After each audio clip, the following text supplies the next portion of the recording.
શું નામ આપનું? મારું નામ યોગેશભાઈ વેગડ.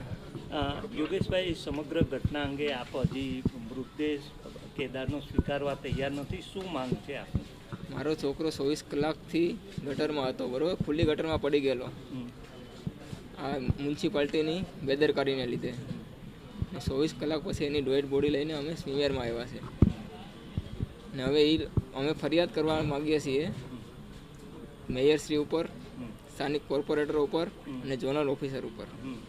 તો એ લોકો ફરિયાદ લેવાની ના પાડે છે અને પહેલાં પોસ્ટમોર્ટમ કરવાનું કહે છે. પણ મેં જ્યાં સુધી જાણ્યું છે ત્યાં સુધી એવો કોઈ નિયમ નથી કે પહેલાં પોસ્ટમોર્ટમ કરવું પડે ને પછી ફરિયાદ લઈ. તો મારે પહેલાં ફરિયાદ જ FIR જ ફડાવવાની છે, તો એ લોકો લેતા નથી. તો હજી મારે કેટલીક રાહ જોવાની. મારો છોકરો 24 કલાકથી તો પાણીમાં હતો, હજી મારે એના માટે કેટલીક રાહ જોવાની. ફરિયાદ નહીં થાય ત્યાં સુધી આપ મૃતદેહ નહીં સ્વીકારો? નહીં, અમારો છોકરો 24 કલાકથી તો અંદર હતો જ. હજી ના મળ્યું તો અમે ત્યાં જ બેઠા હોત. કોની સામે તમારે ફરિયાદ કરવી છે? આપણે મેયર શ્રી દક્ષેશ માવાણી, આપણે જે ઝોનમાં આવતા હોય 4 કોર્પોરેટરો અને ઝોનલ ઓફિસર અંદર, ત્રણે ત્રણ ઉપર FIR થશે પછી જ અમે મૃતદેહ સ્વીકારશું.